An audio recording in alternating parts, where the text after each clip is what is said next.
Sabe quando a gente bate o olho em alguém e pronto, em um segundo já tem uma opinião formada? Pois é. Um estudo fascinante feito aqui no Brasil mostra como essa primeira impressão pode nos enganar. E muito. Especialmente no mundo do trabalho. Vamos entender como isso funciona? Todo mundo já ouviu essa frase, né? Mas a ciência mostra que quando o nosso cérebro faz isso, ele está pegando um atalho que pode ser bem perigoso. E é sobre esse atalho que a gente vai falar hoje. Para começar, a gente precisa entender o que está por trás dessa armadilha. É um viés cognitivo, um truque da nossa mente que afeta todo mundo, o tempo todo, muitas vezes sem a gente nem se dar conta. O nome disso é efeito halo. Funciona mais ou menos assim. Se a gente gosta de uma coisa em alguém, tipo o carisma, nosso cérebro meio que assume que essa pessoa é boa em tudo, que é inteligente, competente, confiável. É como se essa única característica positiva criasse uma auréola, um halo, que ilumina todo o resto. E claro, o contrário, o efeito chifre, também vale para uma característica negativa. Isso não é só teoria, não. Acontece direto. Um funcionário que é sempre pontual, por exemplo, a gente já tende a achar que ele é mais produtivo em tudo. Uma aluna mais quieta na sala de aula pode parecer mais inteligente. Até uma embalagem bonita no mercado faz a gente pensar que o produto lá dentro é melhor. É um atalho mental muito poderoso que a gente usa sem nem pensar. Essa ideia, na verdade, não é nada nova. Mas o que torna a nossa análise de hoje tão interessante é que um estudo recente deu uma roupagem brasileira e super atual para esse conceito, testando se ele ainda se aplica por aqui.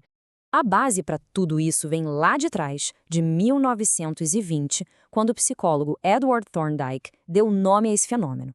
Mais tarde, em 1946, Solomon Asch fez um experimento genial que a gente já vai detalhar. E agora pesquisadores brasileiros pegaram essa mesmíssima estrutura para ver como ela se comporta na nossa realidade hoje. E agora a gente chega no coração da história, o experimento super inteligente que esses pesquisadores brasileiros criaram para testar o verdadeiro poder da primeira impressão. A metodologia foi bem direta ao ponto. Eles separaram 110 pessoas em 2 grupos.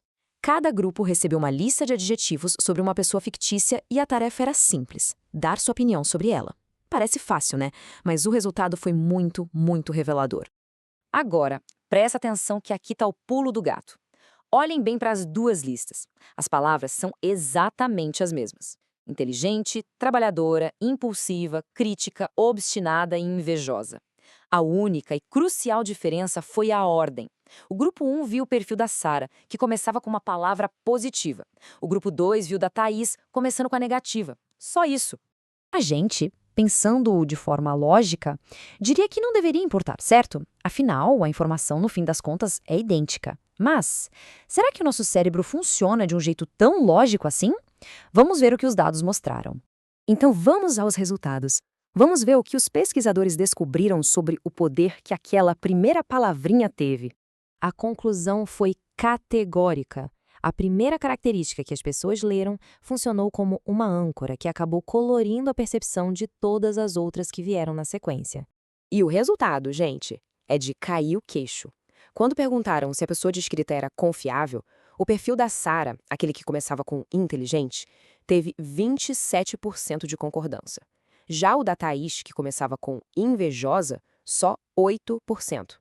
É uma diferença de mais de 3 vezes causada por uma simples troca na ordem das palavras. E para não deixar nenhuma dúvida, isso não foi coincidência. O tal valor de P confirma que o resultado é o que a gente chama de estatisticamente significativo. Ou seja, o efeito halo foi comprovado no nosso contexto, mostrando o quanto ele bagunça nosso julgamento sobre confiança. E aí a coisa deixa de ser só uma curiosidade acadêmica e passa a ter consequências bem sérias no mundo real, principalmente dentro das empresas, nos processos de seleção. Os próprios autores da pesquisa fazem questão de destacar isso. O efeito halo pode levar a decisões totalmente enviesadas na hora de contratar, de promover alguém, e pode até influenciar o tipo de cultura que se forma na empresa. Pensa só num processo seletivo. Um candidato chega, se comunica super bem na entrevista, é carismático. Pronto, ele pode ganhar um halo de competência. Isso pode fazer o recrutador até ignorar umas falhas técnicas no currículo. Do outro lado, um candidato super qualificado, mas um pouco mais tímido, pode ser injustamente descartado. A decisão, no fim, deixa de ser objetiva. Reconhecer que esse viés faz parte do nosso jeito de pensar já é o primeiro grande passo. O segundo é a gente criar algumas estratégias para ser mais consciente e justo na hora de avaliar os outros. Então, como é que a gente foge dessa armadilha? Bom, Primeiro, estruturar as entrevistas, fazer as mesmas perguntas para todos os candidatos. Segundo, avaliar as competências de forma independente.